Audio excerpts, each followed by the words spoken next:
So, how do you get buy-in? How do you get your team, whether it's teachers, administrators, families, students, to buy in into an idea? It's much harder than it seems. You would think, like, if you have a great idea to move the school forward, that you put it together, you maybe put some slides together, you do a chart and you present it, and everybody's gonna be like, yes, that's what needs to happen for us to get to where we need to get as a school. But that's not how it works. And I'm speaking from the experience of having failed quite a bit over the course of my career at being able to get an idea from inception to actually application, and then being able to measure the progress of it. But also I've succeeded as well in doing the same thing. The thing I had to learn a lot from my mistakes. And one of the biggest issues is this.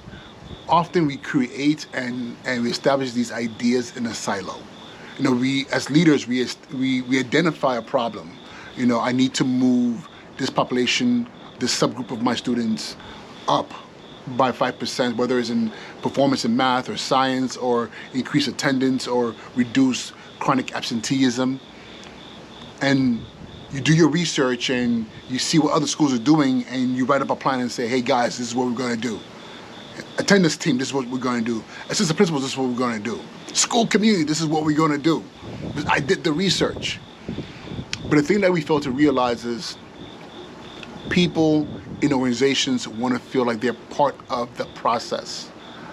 And often, because we are principals or assistant principals or in any level of leadership, because there's a sense of urgency with us, and usually because there's also pressure on us from our higher ups, we run to get the solution rather than really bringing in the community into the conversation first. And that's very, very important. You got to bring the community into the conversation. And even if it's not an issue of the community, maybe it might be a particular teacher or a particular staff member or an assistant principal, or maybe even a parent, somebody in the greater community, that you need them to shift a behavior or to fully commit to the work that's being done, and you've seen that they're kind of like easing up or not, biting. What do you do? I think this is where it's very important that you do this thing that I was taught last year actually, and I had already been doing it, but I've never actually had to practice it with me. And this thing is, and I'm sure it has different names, but I was told, let's go to the balcony. Let's go to the balcony and look down on, and not to look down on people, but to take a bird's eye view of what's happening within your environment, and then pick out that person. Who's the person that you want to shift? Oh, it's Mr. or Miss A. So Mr. or Miss A, is good. They're a hard worker and they're clearly committed, but they might not be buying into a particular thing. They might be telling you, well, that's not my job description, because they want to find a way to not be engaged in that thing that you feel like they need to be engaged in to move the school forward.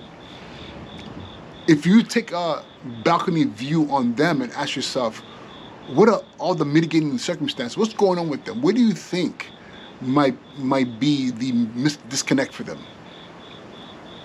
And what you really do is putting yourself in their shoes and trying to get a much more broader view of what's going on.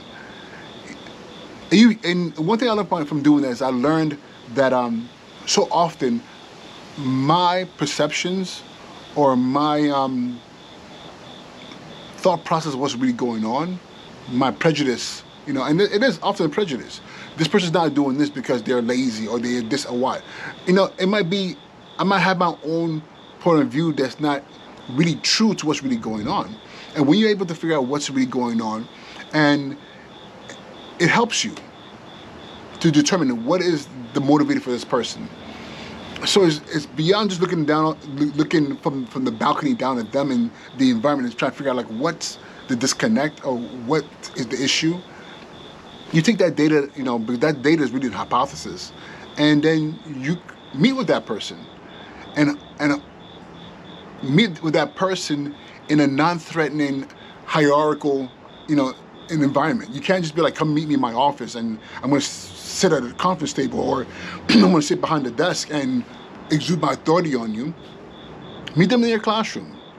Take them out to lunch. I've done that where I've taken out staff members to lunch and say, hey, let's go get something to eat. Let's talk away from the school building, and spend that time not really trying to persuade them, but much more so trying to understand them. Because often the issue that they're having is something that we didn't even think about. But we're so busy trying to come up with a solution, we're not really realizing that the solution, either maybe because there's some misgivings, or it's not very clear, or this person might feel like they're not, you know, that it makes their life more difficult.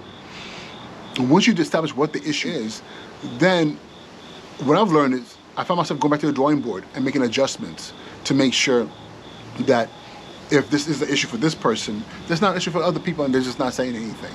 The worst thing you can do in the world is come up with a great plan to fix a problem or to move a school forward, and you're thinking it's just this one person is a naysayer, when there's other naysayers that just don't have the courage to tell you that.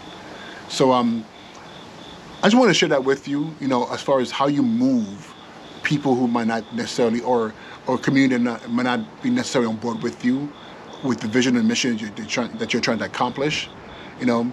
And hopefully this is helpful to you. And that's it for right now. Have an amazing rest of your day, and I'll talk to you soon, all right?